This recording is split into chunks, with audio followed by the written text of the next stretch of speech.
성경의 숲을 걷다. 오늘은 민수기 28장입니다.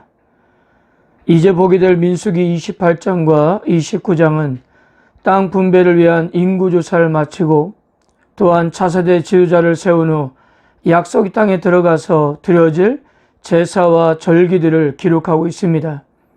그러니까 그 약속의 땅에서 해야 할 중심적인 일이 무엇인지를 명시하고 있는 것입니다. 참고로 민수기 28장과 29장에 소개된 내용은 이미 레위기 23장에서 언급된 내용입니다. 몇 가지 약간의 차이가 있지만 거의 비슷한 내용이에요. 레위기 23장과 민수기 28장, 29장에 소개되는 절기들은 에스더가 바탕을 이루고 있는 불임절을 제외한 구약의 모든 절기를 소개하고 있는 것입니다. 굳이 레위기 23장과 민수기 28장, 29장의 차이를 따진다고 한다면 레위기 23장은 절기의 성격, 준수의 태도, 방식 등에 주로 초점을 맞추고 있다면 민수기 28장과 29장은 각 절기에서 드려야 할 제물의 구체적인 목록에 초점을 맞추고 있는 것 같습니다. 이런 차이를 안식일의 경우로 예를 들면 이렇습니다.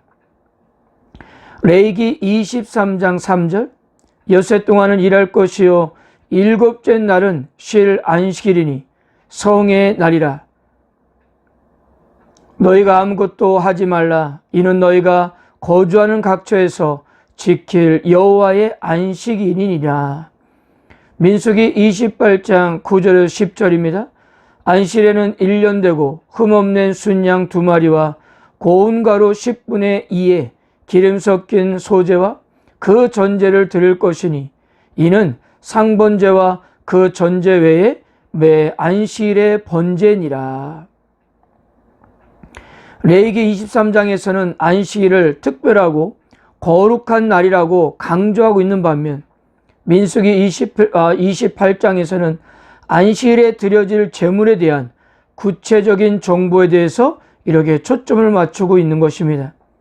그래서 우리가 어떤 절기의 정신에 대해서 알고자 한다면 레위기 23장을 좀 더 참고해 보면 좋을 것 같고요.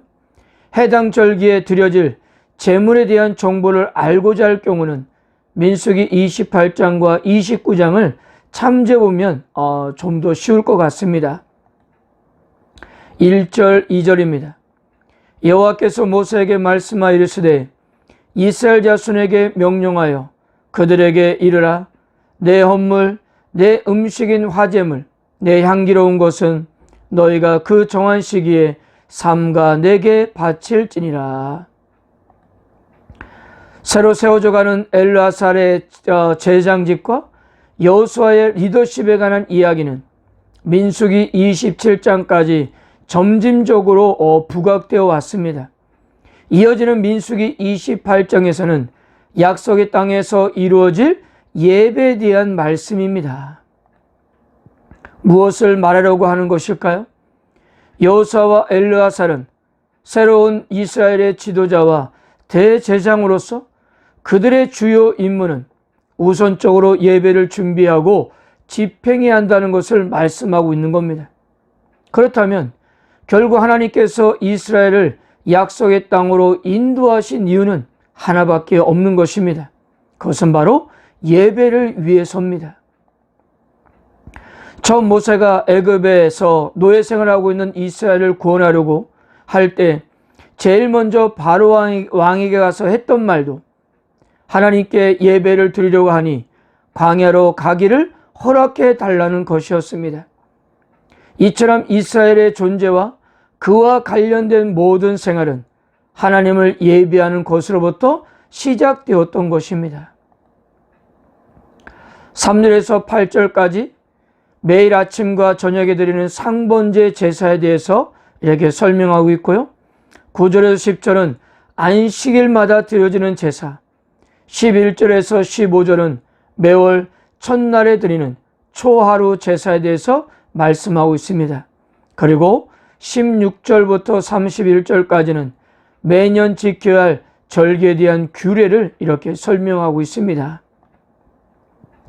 근데 여기서 한 가지 생각해야 할 것은요, 민수기 28장과 29장에서 제시하고 있는 제사들은 이스라엘 백성 개개인이 드리는 제사가 아니라는 사실입니다. 이스라엘 공동체 전체, 즉 국가적으로 드리는 제사를 말하고 있는 것입니다.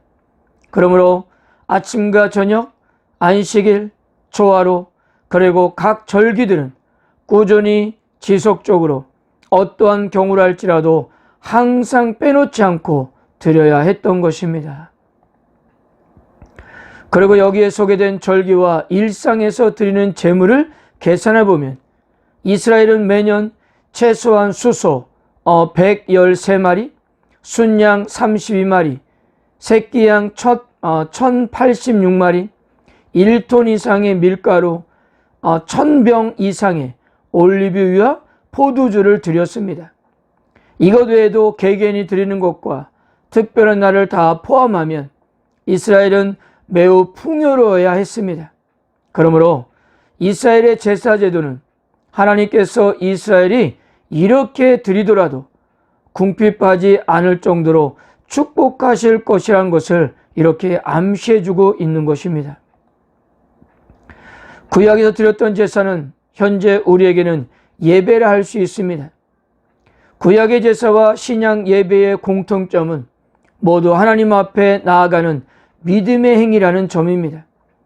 하나님께서 날마다 아침과 저녁으로 제사를 드리라고 하신 이유는 하루의 시작과 마지막을 하나님 앞에 살아가라는 것이었습니다. 매일매일 삶 속에서 하나님을 예배하는 삶을 살라는 의미였던 것입니다. 안식일을 비롯하여 조화로 각종 절기를 통해 하나님 앞에 나아간다는 것은 마음과 태도는 무엇인가 특별히 무엇인가를 요구하는 것이 아닙니다. 단순하게 내 일상생활 속에서 하나님을 의식하며 산다는 의미입니다. 그리고 하나님을 의식한다는 것은 언제 어디서나 하나님이 나와 함께하고 있다는 사실을 믿으며 나와 함께 하신 하나님과 동행하는 삶을 살아가는 것입니다. 사랑하는 성도 여러분, 하나님께서는 오늘도 영과 진리로 하나님을 예배하는 자를 찾고 계십니다. 여러분들은 나에게 주어진 하루, 일주일, 한 달을, 1년을 어떤 마음으로 임하고 계십니까? 아니면 여러분들은 지금 예배에 성공하고 계십니까? 하나님과 교제하고 계십니까? 하나님의 음성을 듣고 삽니까? 이제 광야에 들어가는 이스라엘 백성들에게 하나님께서 아침과 저녁, 안식일, 조화로 각 절기의 규례를 만든 것은 이러한 형식을 통해서라도 매일의 삶 속에서 자신을 잘 점검하여 균형 잡힌 믿음 생활을 할 수 있도록 하신 것입니다.